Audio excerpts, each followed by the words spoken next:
Hey everybody, and welcome to Comic Breakdown. If you are new to the channel, do me a favor and hit that sub button, hit that notification bell, make sure you're not missing any of the content that we have coming out, because we are covering every single issue of Future State. In this video, we are going to be covering Future State The Flash. And I'm going to be completely honest, this is probably one of my least favorite, only because of the crap they're doing to Wally West. I'm tired of Wally West constantly being the bad guy, and we'll dive more into that as we get towards the end of this comic. Now, if you haven't been checking out Future State, if you didn't get caught up on Dark Knight's Death Metal, go ahead and check out the links in my description and at the top of this video. It'll take you to a playlist that has all of that stuff already set up for you.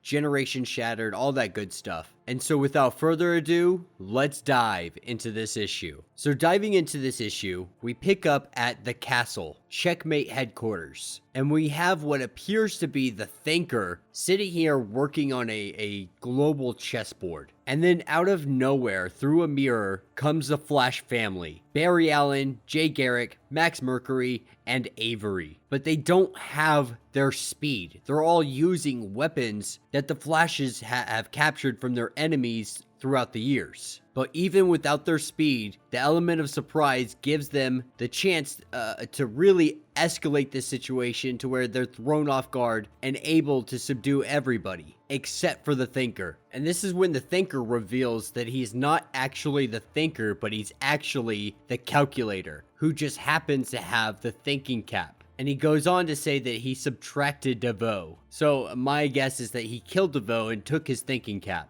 And he's multiplied his intelligence by using Checkmate's vast global network. And this is when we see the arrival of Bart Allen. And he comes in riding the Rainbow Raiders prism goggles, essentially. It's where he can ride rainbows and he can see them using the glasses. And he's able to grab the Thinker's helmet. And this is where Bart shows a lot of excitement, because this is the key, he says, to being able to save Wally West. And Max Mercury uses the weather wand against the Calculator, but it backfires. And Bart ends up with shards, rainbow shards, littering his body. And we just witnessed the death of Bart. But Barry swears that he's going to make his death worth it by saving Wally West. And Barry says he needs to focus on the science, because science is going to reveal the answers that he needs. The answers that are going to build hope. And right now, everybody has lost hope. Avery, Max Mercury, Jay Garrick, all after the loss of Bart. Everybody, the morale is just so damaged. And so Barry creates what he needs to be able to save Wally West. And it gives us a little bit of history. You know, Barry Allen trained Wally West. We all know that for the most part. But something changed with Wally West. The Speed Force changed him into something else, something hungrier, something that wanted more. And he ended up killing Wallace West when he attacked the Teen Titans Academy.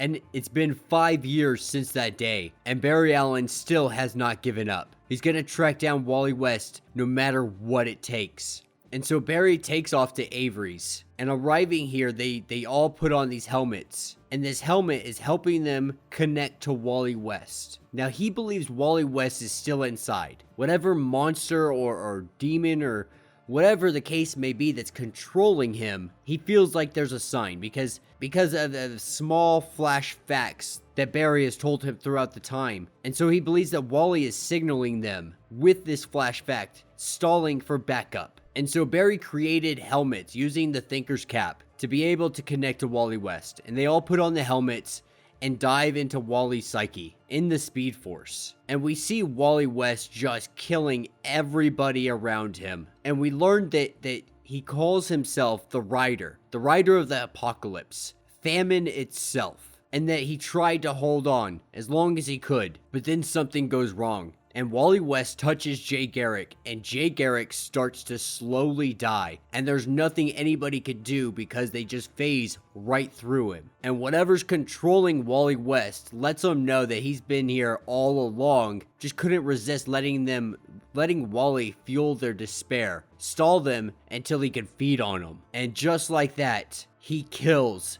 Jay Garrick. Now, Iris pulls the helmets off of all of them, so they're all saved, luckily. Well, at least most of them. Avery and Max woke up pretty beaten up, But Jay's spirit was broken. Broken so bad that in the real world, Jay's heart followed, and they couldn't save him. And now Barry knows what he has to do. He has to end Wally West once and for all. And he's going to use his entire arsenal of weaponry from all of his enemies and evidence vault that he has to be able to take down Wally West. And that will be the end of this issue. So let me know what you guys think down in the comments. You know, like I was saying, I don't like that Wally West is yet a bad guy yet again. And, you know, some demon or famine itself is possessing him. Like, why Wally West? Of all the speedsters, you could have done that with any of the speedsters. You could have even done another Reverse Flash story. You know, everybody loves a good Reverse Flash story.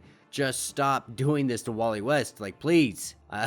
Like, Wally West is just such a good character, and he's been thrown around in the dirt for so long, and I'm ready for him to have some just true character development and move past the kind of emo stage that they've had him in for like the last couple years. But outside of that, I think this is a really good story. If this had been any other speedster, I probably would have been okay with it, because a lot of the other speedsters haven't really been used as villains as much as Wally West has. So outside of that, the artwork is really good. The concepts behind it are even better. I like that, you know, all the Flash family just doesn't have the Speed Force anymore. It was all taken from Wally West. And so essentially they're powerless, but they have a lifetime of knowledge of fighting villains, of taking them on, knowledge of the Speed Force, so they can combat Wally West on a different level than anybody else could. But yeah, let me know what you guys think down in the comments. If you have not yet, please do me a favor, subscribe to the channel, like this video, and until the next issue.